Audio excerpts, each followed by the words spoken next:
Okay, picture this. You're walking into the hushed, intense atmosphere of a high-end restaurant kitchen right before the dinner rush. You've got the gleam of stainless steel, the hyper-precise movements of the culinary team.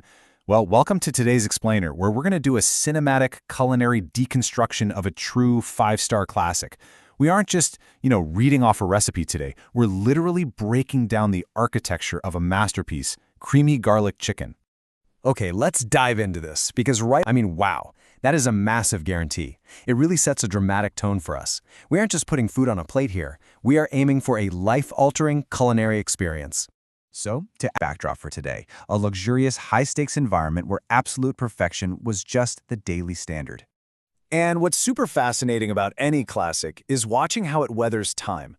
Over the years, the accompaniments to this dish evolved pretty dramatically. Sometimes it featured spaghetti, but the real evolution was in the potato pairings. It moved from a simple mashed potato to sliced potato, all the way up to the incredibly rich and complex potato dauphinoise. But through all these eras, like sequels in a movie franchise, the core character, the creamy garlic chicken itself, remained entirely untouched. Think of our ingredients not as a boring grocery list, but as deliberate building blocks. Really, it's the painter's palette for this masterpiece. The chef divides these strictly into two categories. First up, we have the mandatory core ingredients. Those establish the unshakable foundation of the five-star classic. And second, we have the chef's personalized additions. These are ingredients carefully curated over the years to elevate and really personalize that flavor profile. Right, let's get into the raw mechanics of the prep. We begin with our chicken escalopes. Those are thinly sliced, boneless cuts laid out on a plate. The sensory details here are absolutely vital. You season them with salt and freshly cracked black peppercorns, as much or as little as you prefer. Then, without rubbing it in, you dust the chicken with refined flour. But here is the crucial detail. You must tap them well, and then let them rest for exactly 30 seconds. This brief little intermission is essential so the coating can set before it ever hits the heat. Now we transition right into the intense heat of the kitchen. While the chicken is resting during that brief 30-second window, we prep the pan. Now, we aren't just using oil, and we aren't just using butter. We're heating a very precise combination of both. This specific blend is the exact alchemy required to achieve the perfect pan fry. It gives you the high smoke point of the oil combined with that incredibly rich flavor of the butter. And this brilliantly illustrates the exact visual transformation we need to look for. Once the chicken hits that hot pan, you wait for the sear. You're looking for a flawless, golden brown color at the very bottom of the escalopes. The exact moment that golden crust forms, you execute a very gentle flip, which allows the other side to take on that beautiful, rich color as well. Once we've got that color, we need to build our flavor profile. Now, if you're cooking a massive batch for a family, you'd pull the chicken out to rest on a plate. But if you're doing a smaller, intimate portion, you just scoot the resting chicken right over to the side of the pan. This clears the center stage. Into that hot, empty center, we drop our chopped garlic and chopped shallots, moving them around so they just begin to sauté and turn this gorgeous translucent color.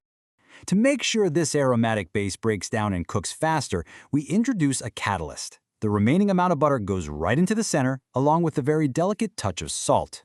But hey, you have to be super mindful here. As the chef notes, remember that the chicken has already been salted, and the butter obviously carries its own salt too. It's a really delicate balancing act of seasoning and layers. Okay, now we hit a critical rule in this five-star kitchen. Once those onions and garlic are translucent, you might be tempted to raid your spice rack. Don't do it. The chef establishes incredibly strict flavor boundaries here. Tangential flavors from Thai herbs, rosemary, or oregano are entirely wrong for this profile. They will literally ruin the essence of the dish. The only correct herbaceous and spicy notes belong to black pepper and parsley, which make their appearance a bit later. So with our aromatic base locked in, we transition into the liquid phase. We add liquid to the pan. Now, water can work in a pinch, but chicken stock is just far superior for depth of flavor. We then let the chicken thighs simmer. On a medium flame, this takes a very precise 7 to 8 minutes to cook through, though of course, thinner cuts will cook a little bit faster. Let's hit pause for a quick second for some culinary education. At this exact stage, what we have bubbling in the pan is technically a classic sauce known as a velouté.